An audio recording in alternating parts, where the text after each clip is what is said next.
Earlier, I spoke to Paul Violas, the CEO of Violas Group, a security consulting firm. He is also a vice president at Kroll, where he served on their post-9/11 assessment team.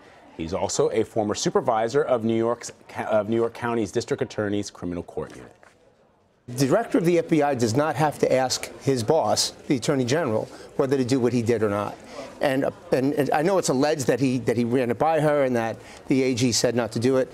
I don't know what great a source that was that said that, but the take on this thing, Vlad, I think is pretty simple. Even though it's being made it's politicized and it's polarizing, the take on this is pretty simple. The FBI is conducting a criminal investigation, and while they're conducting a criminal investigation, information comes up to probably an analyst that said, wait a second, I think I better bring this to the attention of an agent. An agent looks at it, and the content, Vlad, and that's the key part here, the content involved in whatever the FBI has seen is the part that made Director Comey jump in, not to the deep end of the pool, but the deep end of the ocean.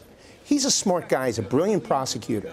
Like him, don't like him. At the end of the day, he's a very smart guy. He's calculated. He's a deductive reasoner. He knew what was going to happen when he did this.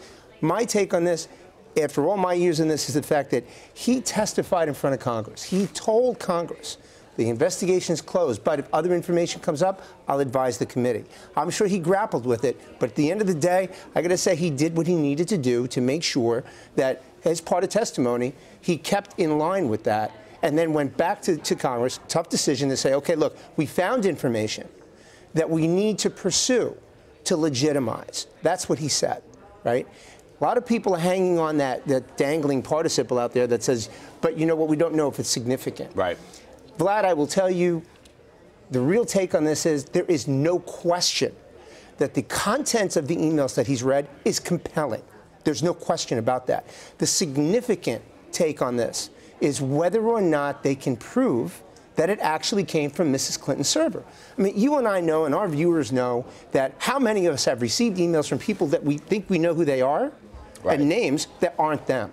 So it's called point-to-point validation, and that's what the FBI is going to have to do to see whether or not this is real evidence. And you just heard Josh Earnest speaking there, saying that the director was in a tough position, and that, again, the president has confidence in his abilities, as do members of the legislature on both sides of the aisle. Right. The question that I think somebody has also posited is that sort of danged if you do, danged if you don't, because he did go back in July and make public the part of the investigation. And some people were saying perhaps that wasn't the right thing back then, but because he did that, he has to sort of do this. Is that how you read it as well? I don't, and I really don't think, and I know he's been under a lot of pressure, Vlad. I mean, we all know that. Right.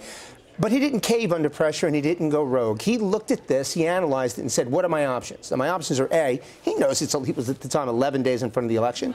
Do I not say anything?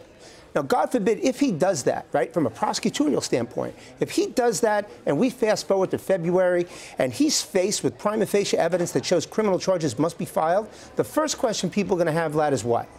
When did you know this? Why didn't you say it? So he had to weigh that and say, okay, do I say it now? Do I say it later? Tough call on his. I wouldn't have wanted to have to make that call.